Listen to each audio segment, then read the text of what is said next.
சட்டமன்ற பேரவையில் நடந்து முடிஞ்ச நம்பிக்கை வாக்கெடுப்பில் கிட்டத்தட்ட 144 உறுப்பினர்களால் ஆதரவு செய்யப்பட்டு முதலமைச்சர் விஜய் மீண்டும் நிரந்தர முதலமைச்சராக கால் பதிச்சார். அது எல்லாருக்குமே தெரிஞ்ச விஷயந்தான். ஆனால் அந்த நம்பிக்கை வாக்கெடுப்பில் எதிர்க்கட்சி தலைவராக இருக்கக்கூடிய உதயநிதி ஸ்டாலின் திரு விஜய் அவர்கள் மீது பலவிதமான குற்றச்சாட்டுக்களை முன் வச்சிருந்தார். அதுக்கு பதிலடி கொடுக்குற விதமாக திரு விஜய் அவர்கள் தன்னுடைய எக்ஸ் தள பதிவில் பல்வேறு விமர்சனங்களுக்கான பதிலை முன் வச்சிருக்காரு. அது என்ன அப்படிங்கிறத இந்த வீடியோவில் பார்க்கலாம். இது வரைக்கும் என்னுடைய சேனலை சப்ஸ்கிரைப் பண்ணாமல் பார்த்துட்டு இருந்தா சப்ஸ்கிரைப் பண்ணிவிட்டு பக்கத்தில் இருக்க பெல் ஐக்கானையும் கிளிக் பண்ணிக்கோங்க. தமிழக மக்களுடைய பெரும்பான்மையான ஆதரவை தாவேக்கா பெறலை அப்படின்னு பழைய புளித்து போன வாதத்தை மாண்புமிகு எதிர்க்கட்சி தலைவர் வழக்கம் போல் அவரது பாணியில் எடுத்து வச்சார். அதுக்கு என்னுடைய பதிலடி என்ன அப்படின்னா, 2006 தேர்தலில் 100% வாக்குகளோட 234 தொகுதியிலும் வென்று தனி பெரும்பான்மை அமைச்சிச்சா திமுக. அதை நினச்சி பார்த்தா நமட்டு சிரிச்சிட்டு போகணும் அப்படின்னு தான் தோணுது அப்படின்னு தக்க பதிலடி கொடுத்துருக்காரு. அது மட்டும் இல்லாமல் எல்லாம் தெரிஞ்ச ஏகாம்பரமான திமுகவுக்கு எப்போவுமே யதார்த்தம் புரியவே போகிறதில்ல. அதுக்கு வாக்கெடுப்பு எனக்கு வந்த வாக்குகள் பற்றியான கருத்துக்களை உங்ககிட்ட பகிர்ந்துக்கிறேன். தாவேக்காக்கு கிடைச்ச மொத்த வாக்கு சதவீதம் 34.92%, அதாவது ஏறக்குறைய 35%. ஆனால் மாண்புமிகு எதிர்க்கட்சி தலைவர் சார்ந்த கட்சிகளான திமுக கூட்டணி கட்சிகளினுடைய ஒட்டுமொத்த ஓட்டையும் சேர்த்துமே அவங்க நம்மளுடைய கட்சிக்கு கிடைத்த வாக்கு எண்ணிக்கை சதவீதமான 35% அச்சீவ் பண்ண முடியவே இல்லை. அந்த தனி கட்சிக்கு மட்டும் கிடைச்ச வாக்கு சதவீதம் 24.19%, அதாவது கிட்டத்தட்ட 10% கம்மியாக நம்மளை விட ஓட்டு கம்மியாக தான் வாங்கியிருக்காங்க. அந்த கணக்குப்படி பார்த்தா தாவேக்கா கட்சிக்கு ஒட்டு மொத்தமாக கிடைச்ச ஓட்டு எண்ணிக்கை 1,72,26,209 வாக்குகள். ஆனால் திமுகவுக்கு கிடைச்ச வாக்குகளினுடைய எண்ணிக்கை எவ்வளோன்னு பார்த்தோன்னா 1,19,29,144.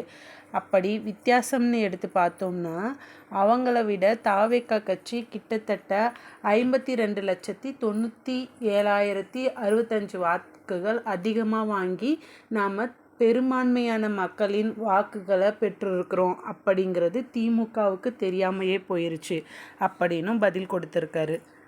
அவங்க கணக்குப்படியே பார்த்தா திமுகவுடைய மொத்த ஓட்டு சதவீதம் 24%. கிட்டத்தட்ட 76% மக்கள் திமுகவே தங்களுக்கு தேவையே இல்லை அப்படின்னு தீர்க்கமாக முடிவெடுத்து தான் ஒட்டு மொத்தமாக அந்த கட்சியை நிராகரிச்சிருக்காங்க. இப்படி தமிழகத்தில் முக்கால்வாசி மக்களால் நிராகரிக்கப்பட்ட ஒரு கட்சி 35% மக்களின் ஆதரவுடன் வெற்றி பெற்ற கட்சியை பார்த்து ஏளனமாக பேசுவதுக்கான காரணத்தை மக்கள் அறியாதவர்களா என்ன அப்படின்னும் கேட்டிருக்காரு. அது மட்டும் இல்லாமல் மக்கள் மீது கடன் சுமையை ஏற்றி வச்சுட்டு அது வளர்ச்சிக்காக பெற்ற கடன் என்று வாய்வித்தை காட்டும் திமுக நம்ம பார்த்து ஆதரவு கடன் பெற்றதாக கூறியுள்ளதையெல்லாம் என்னென்னு சொல்கிறது அப்படின்னு நக்கலாக கேட்டிருக்காரு. மதச்சார்பற்ற நிலைப்பாட்டில் நம்ம உறுதியாக இருக்கிறதுனால தான் நம்முடைய அரசை காங்கிரஸ், விசிக, சிபிஐ, சிபிஎம் அப்புறம் இந்திய யூனியன் முஸ்லீம் லீக் கட்சிகள் எல்லாம் ஆதரிச்சிருக்காங்க. அதை அக்கட்சிகளின் தலைவர்கள் ஊடகங்களும் வெளிப்படுத்தினாங்க.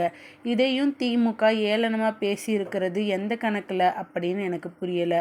அதையும் மக்களான உங்கள் பார்வைக்கே முடிவுக்கு விட்டுறேன் அப்படின்னு சொல்லியிருக்காரு. மக்கள் ஆதரவோட தனிப்பெரும் கட்சியான நம் தாவேக்கா ஆட்சி அமைச்சிடவே கூடாதுன்னு தான் திமுக செய்த வேலைகளால் அதன் டீசென்ட் வெர்ஷன் அம்பலமான கதை ஒன்று நாடெங்கும் உழவுவதையும் நம்ம மக்களிடையே விட்டுட்டோம். அதில் வேற தாவேக்கா ஆட்சிக்கு தடையாக இருக்க மாட்டோம் அப்படிங்கிற பெருந்தன்மை பாடலை கீறல் விழுந்த ரெக்கார்டில் இசைக்க விடுவதெல்லாம் வேற ரகம் அப்படின்னும் நக்கலாக செமையான பதிலடி கொடுத்துருக்காரு திரு ஜோசப் விஜய். அதிகாரப்பூர்வமான குறைகளை யார் வச்சாலோ அதை ஏற்று உடனடியாக திருத்திக்கிறதுக்கு மனப்பக்குவம் பெற்றதே தாவேக்கா கட்சி. ஆனால் நமக்கு எதிரான தன் சொத்தை வாதங்களை மக்கள் மன்றத்தில் வச்சு தோற்ற திமுக இப்போது அதையே சட்டமன்றத்திலையும் தொடருது. அதையும் உங்களுடைய பார்வைக்கே விட்டுடுறேன் அப்படின்னு சொல்லியிருக்காரு. நம்பிக்கை இல்லாததால தான் நாம் 2 தொகுதியில் போட்டியிட்டதாக கூறினார் எதிர்க்கட்சி தலைவர். ஆனால் வெற்றியின் வீச்சு எப்படி இருந்தது அப்படிங்கிறத கொளத்தூர் உள்ளிட்ட தொகுதியில் பார்த்து கூடவா அவங்களுக்கு புரியல. அதிகாரத்தை வச்சுட்டு ஆட்டம் போட்ட திமுக தலைவர்கள் 15 பேரின் தோல்வியை பார்த்தும் கூடவா இன்னும் புரியல. இயல்பு நிலை புரியாமல் இப்படி தொடர்ந்தா மக்களே இனி வரும் காலங்களில் திமுகவுக்கு இன்னும் நன்றாக ஆழமாக உணர்த்தி புரிய வைப்பாங்க அப்படின்னு சொல்லியிருக்காரு. நான் வெற்றி வாகை சூடிய திருச்சி கிழக்கு பகுதி எம்எல்ஏ பதவியை ராஜினாமா செஞ்சதுக்கப்புறமா அந்த மக்களுக்கு நன்றியே சொல்லலை அப்படின்னு குற்றச்சாட்டு வச்சுருந்தாரு. மக்களுக்கு ஒட்டுமொத்தமாக நம்ம நன்றி சொன்னதை மறந்துட்டு நன்றி சொல்லலை அப்படின்னு தொகுதிகளை பிரித்து பேசி பெரிய பொய் மூட்டை அவிழ்த்து விட்டது புரிதலே இல்லாத திமுக அப்படின்னு குற்றம் சாட்டியிருக்காரு திரு விஜய் அவர்கள்.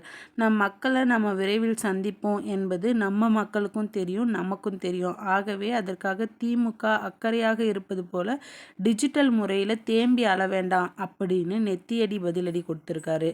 நாகரிகமான பதிவு குறித்து திமுக பேசியிருக்கு. நம்முடைய அரசியல் நாகரிகமும் டீசென்ட் வெர்ஷனும் எப்படிப்பட்டது அப்படிங்கிறது தமிழகமே பார்த்துட்டு தான் இருக்குது.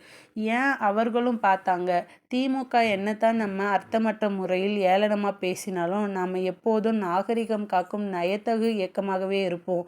அதில் மாற்றமே கிடையாதுன்னு அறிஞர் அண்ணாவின் கனிவை தான் அரசியலில் நான் பின்பற்ற விரும்புகிறேன் அப்படின்னு சொல்லியிருக்காரு.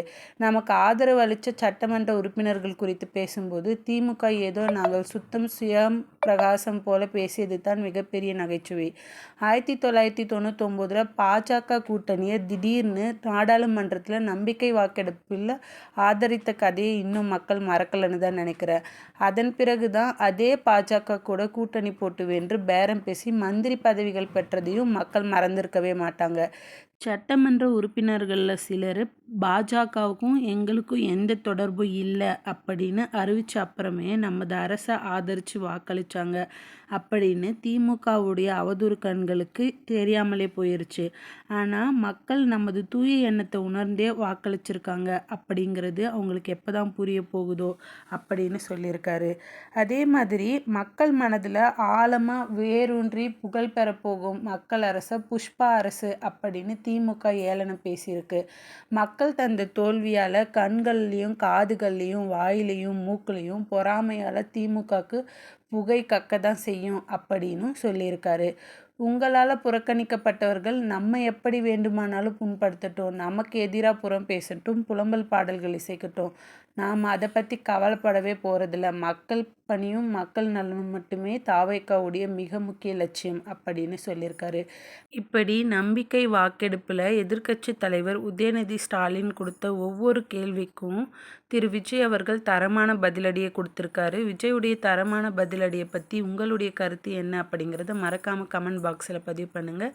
இந்த வீடியோவுடைய பார்ட் 2 நெக்ஸ்ட் வீடியோவில் வரும். அடுத்த வீடியோவில் சந்திக்கிறேன். Tata bye.